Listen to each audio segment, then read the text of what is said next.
আসসালামু আলাইকুম এভরিওয়ান। আজকের ভিডিওটা একটা রিকোয়েস্টেড রেসিপি ভিডিও। আমার এক ফলোয়ার ভাইয়া আমার থেকে চিকেন ফ্রাই ভিডিও চেয়েছিল।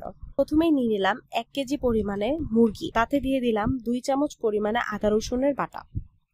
তারপর দিয়ে দিব 2 চামচ পরিমাণে সয়া সস, স্বাদ মতো গুঁড়া মরিচ আর সামান্য পরিমাণে ব্ল্যাক পেপার, হোয়াইট পেপার, পরিমাণ মতো লবণ, 1 চামচ পরিমাণ কর্নফ্লাওয়ার, 1 চামচ পরিমাণে টমেটো সস, সামান্য পরিমাণে টেস্টিং সল্ট দিয়ে লেবুর রস। তারপরে ভালো মতো মিক্স করে 1 ঘন্টার জন্য ম্যারিনেশন করে রেখে দেব।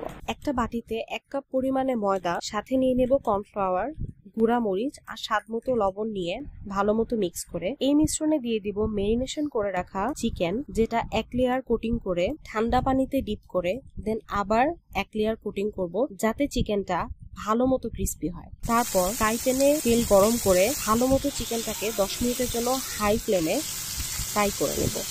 রেডি হয়ে গেল আপনার বিএফসি স্টাইলের crispy and juicy fried chicken. তো দেখা হবে নেক্সট ভিডিওতে। ততক্ষণের জন্য আল্লাহ হাফেজ।